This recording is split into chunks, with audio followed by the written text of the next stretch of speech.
bo'lmagan tashkilotlar. Endi biz tijoratchi bo'lgan tashkilotlarning hammasini ko'rib bo'ldik. Endi tijoratchi bo'lmagan tashkilotlar qaysi ekan? Aynan birinchisi bu matbuot kooperativlari, jamoat birlashmalari, jamoat fondlari, muassasalari, yuridik shaxslar birlashmalari hamda fuqarolarning o'zini boshqarish organlari hisoblanadi. Umumiy mana shular tijoratchi bo'lmagan tashkilotlar ekan bizda. Xo'p, tijoratchi bo'lmagan tashkilotlarni ham birma-bir ko'rib ketaylik. Birinchisi bu mahsulot kooperativi ekan.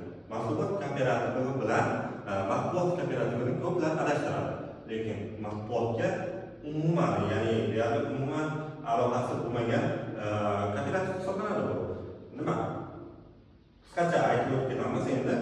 Matbuot kooperativi bu ishtirokchilarning moddiy ehtiyojlarini qondirish uchun birlashadi hamda birlashgan a'zolar mulkiy balalarni qo'shish yo'li bilan ushbu kooperativga birlashishi kerak. Hamda ushbu kooperativning asosiy maqsadlaridan biri foyda olish hisoblanmaydi va a'zolarning ehtiyojini qondirish uchun ham tuziladi. Lekin bu tijoriy faoliyat bilan ham shug'ullanishi mumkin. Shuni ham aytib ketaylik, unutmanglar. Tijoratchi bo'lmagan tashkilot deganimiz bilan ba'zi holatlarda, ya'ni ijtimoiy yordam ko'rsatish yoki a'zolarning foydasi uchun tijorat bilan ham shug'ullanishi mumkin. Hali boshqalarda ham ushbu qismiga duch kelamiz, yana ko'rib ketaveramiz. Matbuot kooperativning yana bitta asosiy talabini aytaman yoki asosiy maqsadini aytaman. Masalan, a'zolar birgalikda ishlab chiqaradimi yoki birgalikda daromad qilmoqchimi? Ular arzonroq qiladi, ya'ni birga bor mahsulotini olib keladi bitta joyga, keyin o'sha yerdan o'shaga a'zo bo'lgan tashkilotlar yoki shaxslar, jismoniy fuqarolar yoki yuridik shaxslar arzonroq olishi mumkin. Ya'ni bozordagidan farq qiladigan mahsulotlar ham uchraydi o'sha yerda. Aynan shuning uchun ham tuziladi va shuni ham unutmanglar, a'zolar badallarni to'lashi shart va subsidiar javobgar bo'ladi. Notijorat asosiy maqsadli, notijoratni bilan shug'ullanish asosiy maqsad, lekin tijorat bilan ham shug'ullanishi mumkin. Aynan tijorat faoliyatini ham olib borishi mumkin ekan. Endi biz jamoat birlashmasi haqida gaplashamiz. Jamoat birlashmasi haqida menimcha ba'zilaringizda ko'nikma mavjud avvaldan. Bu bizda 9-sinf darsda ham mavjud yoki jamoat birlashmalari to'g'risidagi qonun 35 ming normativ hujjatlarning ichida ham mavjud edi. Aynan jamoat birlashmasi haqida qisqacha to'xtalib o'tib ketaman. Bu fuqarolarning ixtiyori birlashmasi hisoblanadi va fuqarolarning o'z manfaatlarini qondirish uchun yoki o'zining ehtiyojlarini qondirish uchun tuziladigan birlashma hisoblanadi va asosiy maqsadi ham bu foyda olish hisoblanmaydi. U ma'naviy, madaniy, ijtimoiy yoki boshqa moddiy ehtiyojlarni qondirish uchun ham tuzilgan tashkilot hisoblanadi. Endi jamoat birlashmasi haqida yana qisqacha aytib ketamiz. Yana bir gap bilan a'zolar birlashmaga bergan mulki bo'yicha huquqini yo'qotadi. Birlashma a'zolari bir-birining qarzlari uchun javob bermaydi. Ustavda belgilansa tadbirkorlik faoliyati bilan shug'ullanishi mumkin. Ya'ni o'zini ma'naviy, madaniy, ijtimoiy va normativ ehtiyojlarini qondirish uchun ham tadbirkorlik faoliyati bilan shug'ullanishi mumkin. Xo'p, bizda keyingisi bu jamoat fondlari. Juda cho'zib o'tirishamiz, chunki deyarli ular oson. Xo'p, o'quvchilar, bu jamoat fondlari nima ekan? Jamoat fondlari bu odamlar yoki tashkilotlar ixtiyor ravishda pul yoki mol berib tashkil qiladigan yoki a'zoligi bo'lmagan notijorat tashkilot hisoblanadi. Ya'ni boshqalarda jamoat birlashmasi yoki matbuot kooperativida a'zolik bor edi. Lekin jamoat fondida a'zolik bo'lmaydi. Asosiy maqsadi u xayriya uchun tuziladi, ijtimoiy ma'naviy sohani rivojlantirish uchun tuziladi. A'zolik yo'q degani degan tushuncha bor. Bu aynan a'zolik yo'q degani bu tashkilotga a'zo bo'lish tushunchasi mavjud emas degani. Oddiy qilib aytganda, fondga kimdir pul bersa, bu a'zo bo'lib qoladi degan joyi yo'q. Va jamoat fondining asosi ham xayriya ishlari uchun tuzilgan bo'ladi. Va a'zolari bo'lmaydi, pul bergan odam fond qarziga javob bermaydi, fond har yil hisob berib turishi shart bo'lgan tashkilot hisoblanadi. Endi muassasa haqida gaplashamiz. Muassasa nima ekan? Muassasa bu davlat tashkiloti hisoblanadi yoki shaxs tomonidan tuziladi va asosiy tashkilot maqsadi bu ijtimoiy, ma'naviy yoki notijorat vazifalarini amalga oshirish uchun tuziladi va mulkdor tomonidan to'liq yoki qisman moliyalashtirib turadigan tashkilot hisoblanadi. Mulkdor kim? Davlat yoki bir tashkilot yoki shaxs bo'lishi mumkin. Chunki xususiy bo'lishi ham mumkin. Har doim davlat yoki tashkilot bo'lishi shart emas. Chunki xususiy universitetlarni bitta shaxs ham ochishi mumkin yoki xususiy maktablar ochishi mumkin, xususiy bog'chalar ochishi mumkin. Shuning uchun bu subyektlar bu davlat tashkiloti yoki shaxs ham bo'lishi mumkin. Asosan nimalar ekan?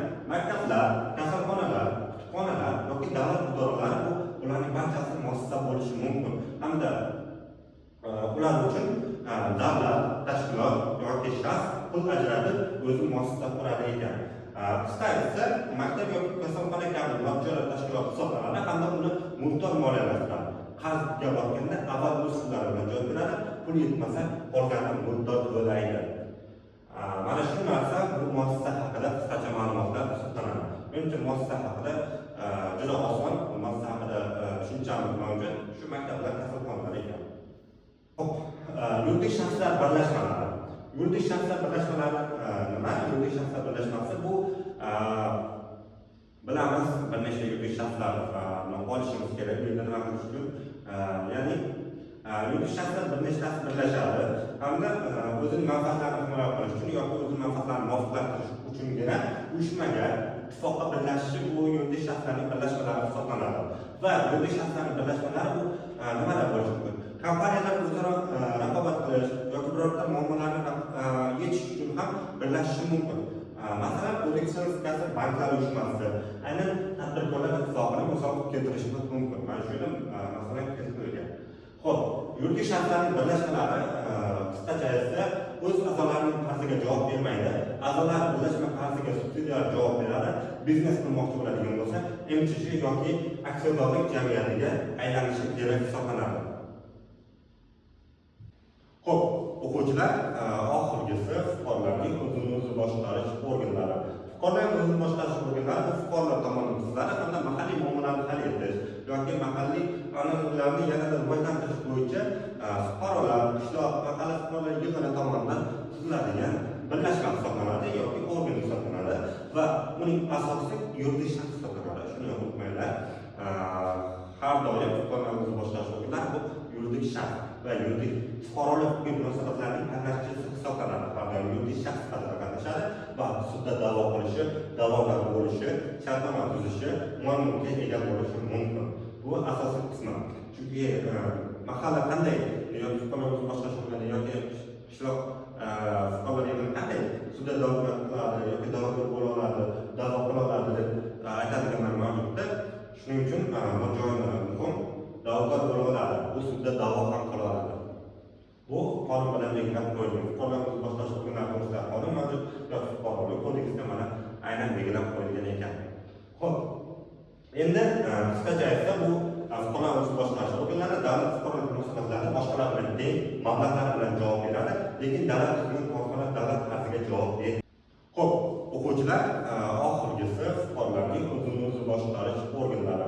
Fuqarolarning o'zini boshqarish organlari bu fuqarolar tomonidan tuziladi hamda mahalliy muammolarni hal etish yoki mahalliy qonunlarni yanada rivojlantirish bo'yicha fuqarolar, qishloq, mahalla fuqarolar yig'ini tomonidan tuziladigan birlashma hisoblanadi yoki organ hisoblanadi va uning asosiy yuridik shaxs hisoblanadi. Shuni unutmanglar. Har doim fuqarolarning o'zini boshqarish organlari bu yuridik shaxs va yuridik fuqarolik munosabatlarining qatnashchisi hisoblanadi. Har doim yuridik shaxs sifatida qatnashadi va sudda da'vo qilishi, da'vogar bo'lishi, shartnoma tuzishi, mol-mulkka ega bo'lishi mumkin. Bu asosiy qismi. Chunki mahalla qanday yoki fuqarolik boshqarish organi yoki qishloq fuqarolar qanday sudda da'vo qiladi yoki da'vogar bo'la oladi, da'vo qila oladi deb aytadiganlar mavjudda. Shuning uchun bu joyni muhim da'vogar bo'la oladi, bu sudda da'vo ham qila oladi. Bu qonun bilan belgilab qo'yilgan. Fuqarolik boshqarish organlari to'g'risida qonun mavjud yoki fuqarolik kodeksida mana aynan belgilab qo'yilgan ekan. Xo'p, endi qisqacha aytsa bu fuqarolik boshqarish organlari iltimos, agar bizni qo'llab-quvvatlamoqchi bo'lsangiz, Telegram kanalimizga yoki YouTube'dagi sahifalarimizga, Instagram sahifalarimizga obuna bo'lishingizni so'rab qo'yamiz.